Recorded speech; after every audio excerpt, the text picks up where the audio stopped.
उस व्यक्ति के चेहरे पर अभी भी लाल धब्बे के कुछ निशान थे। वे पत्रकार तुरंत समझ गए कि क्या हो रहा है। ये पता चला कि वो झूठ बोल रही थी और परेशानी पैदा कर रही थी। कैमरों ने पीड़ितों पर ध्यान केंद्रित करना जारी रखा, जो चिल्ला रहे थे और चुपचाप अपना सिर नीचे कर रहे थे। क्या चल रहा है? एलर्जी वाले लाल धब्बे के बारे में क्या? ये नकली है, ये मेकअप के लिए है। वे सभी पिघल गए हैं, वे सभी नकली हैं। ओह शिट, ये सब लोग तो स्कैमर निकले। उन्होंने अभी अभी असली होने का नाटक किया और मैंने उन पर विश्वास भी किया। तो ये नकली हैं। मैं सोच रहा था कि ब्यूटी क्रीम में कोई समस्या क्यों है। मैंने भी इसका इस्तेमाल किया है। एक व्यक्ति ने इंटरनेट पर पोस्ट किया, मुझे राहत मिली है, मेरा काम हो गया। तो ये पता चला कि कोई मुझे बदनाम कर रहा था। मैं मौत से डर गया था। मैं ब्यूटी क्रीम इस्तेमाल करने के बाद ठीक हो जाऊंगी। मैं भी ठीक हूं। जाहिर है कि ये लोग जायसवाल ग्रुप को ब्लैकमेल कर रहे हैं। इंटरनेट पर जनता की राय अचानक बदल गई। वे अन्याय के खिलाफ जायसवाल ग्रुप का बचाव कर रहे थे। लोग ऐसे थे, हवा की दिशा की तरह उनका अनुसरण भी बदलता रहता है।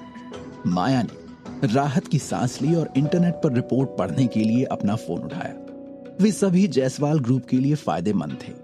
इंटरनेट पर जनता की राय अजेय थी। माया ने उन लोगों की ओर देखा जिन्होंने खुद को शिकार होने का नाटक किया और उसका चेहरा ठंडा हो गया। उसे इस बात का अंदाजा भी नहीं था कि वो लोग मेकअप इसलिए कर रहे थे क्योंकि वो बहुत असली था। यदि ये लोग परेशानी पैदा करने में सफल हो जाते हैं तो जायसवाल ग्रुप की प्रतिष्ठा सच में बर्बाद हो जाएगी। कार्तिक ने लापरवाही से महिला को जमीन पर पटक दिया और ठंडे स्वर में कहा, बोलो, तुम्हें यहां परेशानी पैदा करने के लिए किसने भेजा है? देखते ही देखते सबका ध्यान इस बात पर लग गया। साफ तौर पर इस बार जायसवाल ग्रुप के लिए परेशानी खड़ी करने की बहुत बड़ी साजिश की गई थी। अब जबकि सच्चाई सामने आ चुकी है तो सबका ध्यान पीड़ितों पर टिका था। इन लोगों ने इतनी बड़ी घटना को रचा था, लेकिन अंत में वे नकली निकले और वे अभी भी इतने लोगों की चौकस निगाहों के सामने थे। नहीं, किसी ने हमें ऐसा करने का आदेश नहीं दिया। हम ही थे जिन्होंने जायसवाल ग्रुप को बदनाम करने का नाटक किया। जिस महिला को कार्तिक ने जमीन पर पटक दिया था, उसने उसे डरावनी दृष्टि से देखा और रुक रुक कर बोली। कार्तिक ने मजाक में अपना मुंह फेर लिया और कहा, क्या तुम्हें खुद से इतनी हिम्मत है? महिला के हाव भाव थोड़े बदल गए। उसने धीमी आवाज में कहा, ये हम ही थे जो उनसे जबरन वसूली करना चाहते थे। कार्तिक ने मजाक में सिर हिलाया। आपके चेहरे पर मेकअप कोई ऐसी चीज नहीं है जिसे आसानी से खींचा जा सके। मुझे ये ना बताएं कि आपने जिस व्यक्ति को काम पर रखा है वो किसी फिल्म का मेकअप आर्टिस्ट है। उपस्थित सभी लोगों ने सिर हिलाया। केवल पेशेवर मेकअप आर्टिस्ट ही नकली मेकअप तकनीक बनाने में सक्षम थे। इन संकट मोचनों को कैसे आमंत्रित किया जा सकता है? थोड़ा दोषी महसूस करते हुए महिला की आंखें इधर उधर भटक गईं। जिस व्यक्ति ने उन्हें काम करने के लिए कहा था, उन्होंने कहा कि वो उस शख्स को बेनकाब नहीं करेंगे। कोई नहीं, ये हम हैं जो जायसवाल ग्रुप से बाहर निकलना चाहते थे। उसने तिवारी फैमिली के बारे में किसी को बताने की हिम्मत नहीं की। इतना बड़ा संगठन उनकी कल्पना से परे था। मामला पहले ही बेनकाब हो चुका था। अगर तिवारी फैमिली की ओर इशारा किया जाता तो वे निश्चित रूप से और बड़ी मुसीबत में पड़ जाते। कार्तिक ने मजाक किया, जब तक उसने ताबूत को नहीं देखा तब तक वो कभी आंसू नहीं बहाएगा। वो धीरे धीरे उस औरत के सामने चला गया और अपनी हथेली ऊपर कर ली। तुम क्या कर रहे हो? यहां मत आना। महिला डर गई। उसे डर था कि कार्तिक फिर से कुछ ना कर दे। संघर्ष कर रही महिला अचानक रुक गई। परिवेश में एक पावर थी जिसने उसकी हरकतों को रोक दिया। वो केवल कार्तिक की हथेली को अपने माथे को छूने दे सकती थी। स्मृति पढ़ना। कार्तिक ने उस व्यक्ति की याददाश्त पढ़ी। ये पता चला कि ये नैना तिवारी ही थी जिसने उसे और बाकी सबको ऐसा करने के लिए कहा था। महिला को चक्कर आया और वो कुछ कदम पीछे हट गई। उसने असमंजस में कार्तिक की ओर देखा। आप लोग जा सकते हैं।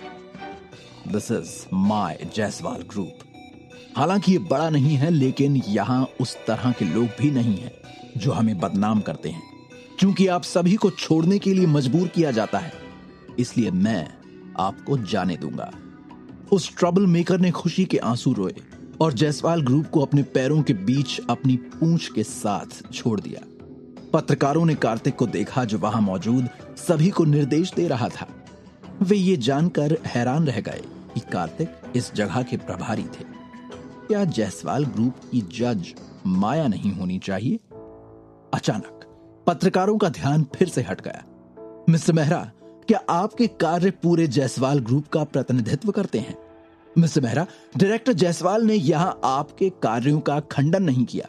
क्या ऐसा इसलिए है क्योंकि आपके डायरेक्टर जायसवाल के साथ कुछ स्पेशल संबंध है? डायरेक्टर जायसवाल, मिस्टर मेहरा ने आपकी उपस्थिति की परवाह नहीं की। उन्होंने बिना अनुमति के निर्णय लिया। उन्होंने आपके अधिकार की उपेक्षा की। आप क्या सोचती हैं इस बारे में? कार्तिक इन पत्रकारों की गपशप पर लापरवाही से मुस्कुराया और जाने के लिए मुड़ा। माया ने कार्तिक को जाते हुए देखा और वो भी इस जगह को छोड़ना चाहती थी, लेकिन वे पत्रकार बहुत परेशान कर रहे थे। कार्तिक मेरे हस्बैंड हैं, उनका फैसला ही मेरा फैसला है। और इतना कहते ही माया जल्दी से कार्तिक के पीछे पीछे वहां से चली गई।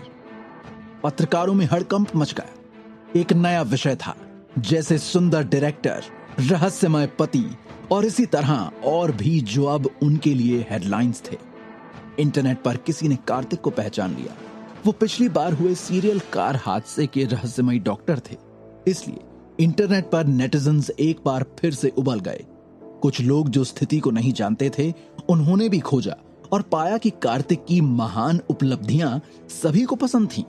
ऐसा बहादुर व्यक्ति सच में पुणे शहर की एक प्रसिद्ध उपलब्धि था। वे सभी ईर्ष्यालु आवाजों से भरे हुए थे। हालांकि कार्तिक और माया ने इस बात की परवाह नहीं की। जायसवाल ग्रुप के कर्मचारियों की सम्मानजनक निगाहों के नीचे कार्तिक और माया ने लिफ्ट ली और सभी की दृष्टि से गायब हो गए। ऑफिस में, कार्तिक, अगर ये आपके लिए नहीं होता तो जायसवाल ग्रुप आज सच में समाप्त हो जाता। माया ने हृदय में भय के साथ कहा।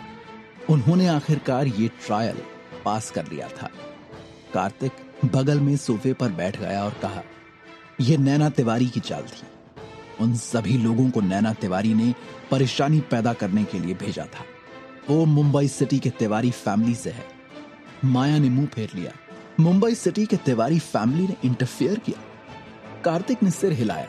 उस महिला की याद से यह होना चाहिए कि वो नैना तिवारी ही है जिसने स्वयं निर्णय लिया।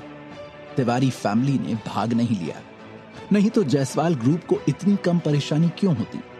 जिन लोगों को नैना तिवारी ने काम पर रखा था, उनमें उसकी पहचान उजागर करने की हिम्मत नहीं हुई। आखिरकार मुंबई सिटी के 3 बड़े परिवारों में से एक तिवारी फैमिली कोई ऐसा व्यक्ति नहीं था जिसे वे ठेस पहुंचा सके। पिछली बार रिया ने कहा था कि नैना तिवारी दूसरों को उसकी अवज्ञा करने की अनुमति नहीं देती। उसने केवल नुस्खे को खरीदने से इनकार कर दिया, जैसे कि वो जायसवाल ग्रुप की प्रतिष्ठा को धूमिल करना चाहती थी। क्या संकीर्ण सोच वाली इंसान है। एक बिजनेस के लिए प्रतिष्ठा सबसे महत्वपूर्ण थी। डायरेक्टर, कंपनी में स्थिति स्थिर हो गई है। मैंने माथुर फैमिली को भी स्थिति स्पष्ट कर दी है। सेक्रेटरी तनुज अंदर चले गए। इसके बाद पूरे मामले को ठीक से संभाला गया था। माया ने सिर हिलाया।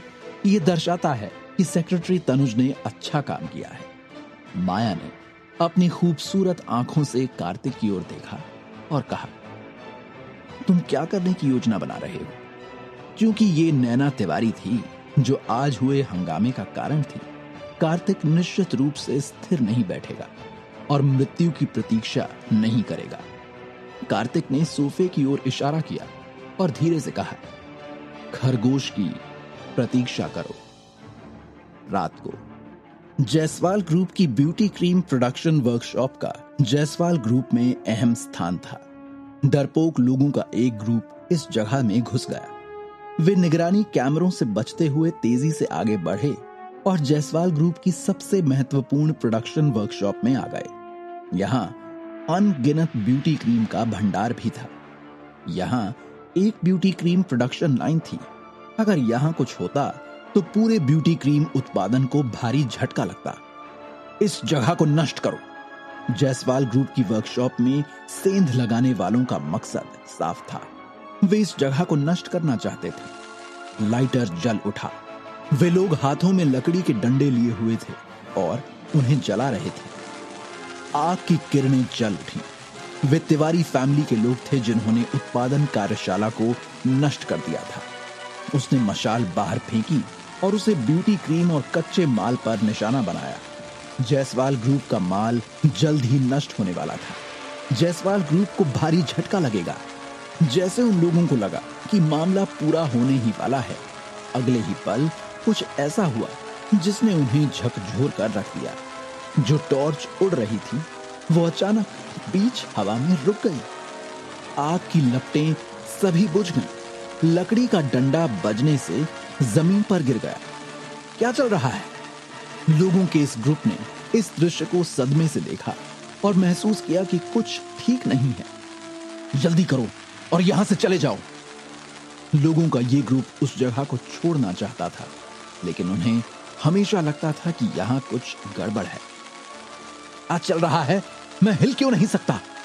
ये लोग डर के मारे चीख पड़े। उन्हें एहसास हुआ कि वे हिल नहीं सकते। बिना किसी चेतावनी के कार्यशाला को जलाने आए लोगों को भारी दबाव ने कुचल दिया। हम पर घात लगाया गया है। वर्कशॉप में अचानक लाइट जल गई और जायसवाल ग्रुप के सुरक्षा गार्ड पहले से ही यहां पहरा दे रहे थे। सुरक्षा गार्ड्स के बीच एक युवक धीरे धीरे आगे बढ़ गया। उसके हर कदम के साथ उन लोगों ने महसूस किया उनके शरीर पर दबाव मजबूत होता जा रहा है।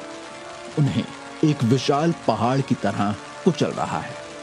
जब वो व्यक्ति उनके सामने खड़ा था तो सांस लेना कुछ मुश्किल था। नैना तिवारी सच में क्रूर है। वो ब्यूटी क्रीम उत्पादन कार्यशाला को नष्ट करना चाहती है और जायसवाल ग्रुप की सड़क को काट देना चाहती है। कार्तिक ने उन लोगों को ठंडे भाव से देखा। वे लगभग सफल हो गए थे। दिन के दौरान उसने जो यादें पढ़ी उनमें वो जानता था कि नैना तिवारी के लोगों के दो ग्रुप थे। एक ग्रुप जायसवाल ग्रुप में परेशानी खड़ी करने के लिए आया, जबकि दूसरे ग्रुप ने उत्पादन कार्यशाला को नष्ट करने के लिए अंधेरी हवा का फायदा उठाया। नैना तिवारी जायसवाल ग्रुप की प्रतिष्ठा और उद्योग को भारी झटका देना चाहती थी। सुरक्षा गार्ड्स ने आगे बढ़कर उन सभी को पकड़ लिया और जहां उन्हें जाना चाहिए वहां भेज दिया। माया निगरानी कक्ष से बाहर निकली और कार्तिक की तरफ चली गई और कहा, वो नैना तिवारी सच में हमारे जायसवाल ग्रुप को नष्ट करने का इरादा रखती है। कार्तिक ने अपनी आंखें सिकोड़ ली और ठंडी चमक के साथ कहा, मूल रूप से जब तक वो परेशानी नहीं करती उसे कुछ नहीं होगा। हालांकि उसने इसे करने का फैसला किया, तो अब जो होगा उसके लिए कोई भी मुझे दोष नहीं दे सकता। अमर क्षेत्र के अमृत्व ने कार्तिक को अब कमजोर व्यक्ति नहीं रहने दिया था, बल्कि काफी शक्तिशाली बना दिया था, जिसे दूसरों द्वारा धमकाया नहीं जा सकता था। जिसने भी उसे धमकाया वो दयनीय स्थिति में होगा। ऐसा क्या करने जा रहा है कार्तिक? अब क्या सजा देगा वो नैना तिवारी को माया की बर्बादी की कोशिश करने के लिए?